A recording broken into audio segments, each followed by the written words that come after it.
వృశ్చిక లగ్నం. ఈ వృశ్చిక లగ్న జాతకులు వీరికి వీరే శత్రువులు. అయ్యో! ఈ లగ్నం వాళ్ళు. హ్మ్. అంటే వీళ్ళ యొక్క స్వభావము, పట్టుదల, మొండితనము వీటి వల్ల వీళ్ళకి ఎక్కువ సమస్యలు వస్తుంటాయి. Compromise car. వృశ్చికం అంటే తేలు కదా! తేలు ఎంత అంత ఉంటుంది. అది కొండేలా ఎత్తుకుంటుంది. మీరు కావాలంటే ఇప్పుడు ఈ వీడియో చూస్తున్నటువంటి వీక్షకులు కావచ్చు, ఎవరైనా కావచ్చు. ఒక తేలు పక్కన ఎంత శబ్దం చేసినా ఆ కొండ కింద పెట్టదు అది. హ్మ్. అలా ఇలా తిరుగుతుంది కానీ కొండ కింద పెట్టదు. అంత మొండి తేలు. ఈ లగ్న జాతకులు, రాశి జాతకులు చాలా మొండి. చాలా మొండి ఘటాలంతా కూడా వృశ్చిక రాశి, వృశ్చిక లగ్నంలో పుడతారు. మరి ఎట్టి పరిస్థితుల్లోనూ వీళ్ళు ఇంకొకరితో కాంప్రమైజ్ అవ్వరు. ఈ రాశిలో పుట్టినటువంటి స్త్రీలను ఎంతోమంది లగ్నంలో పుట్టినటువంటి స్త్రీలు ఎంతోమంది చూశాను. వాళ్ళకు వాళ్ళ భర్తతో వీళ్ళ మొండితనం వల్లనే విసుగు తెప్పించి చాలా వరకు గొడవలు వచ్చాయి. అసలు అన్ని సందర్భాలను కోపంగా ఉంటే కుదరదు కదా. భర్తతో అనురాగంగా ప్రేమానురాగాలు ఉండాల్సిన విషయం కూడా ఉంటుంది కదా. అన్ని సందర్భాలు మొండిగానే ఉండడం వల్ల ఏమవుతుంది, చికాకు వస్తుంది. అప్పుడు సంసార జీవితంలో సమస్యలు వస్తాయి.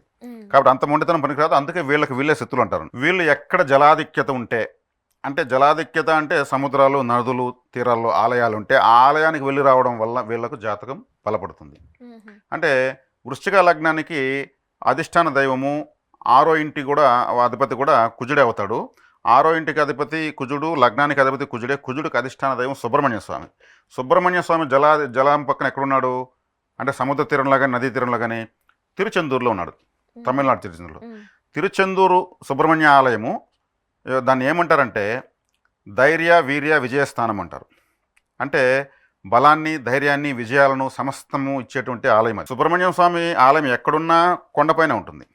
ఒక తిరుచెందూరు సుబ్రహ్మణ్యం స్వామి మాత్రమే సముద్రం పక్కన ఉంటారు. సముద్రం యొక్క శక్తి ఎంత ఉంటుంది, అపారమైనది. ప్రపంచంలో ఇంకా సముద్రం అంటే ఇంకా దాని ప్రపంచానంతా కనెక్టివిటీ ఇచ్చేస్తుంది. అంత శక్తివంతమైంది అక్కడ ఉన్నటువంటి సుబ్రహ్మణ్య స్వామి. వీళ్ళు కానీ నెలకొకసారి పోగలిగితే ఇంక వీళ్ళకి శాస్త్రం చెప్పుకోవాల్సిన అవసరం లేదు, ఎటువంటి పరిహారం అవసరం లేదు. చక్కగా ఆడికి వెళ్ళి దర్శనం చేసుకుని ఒక రాత్రి నిద్ర చేయగలిగితే చాలు వీళ్ళ జీవితం చాలా శక్తివంతం అయిపోతుంది.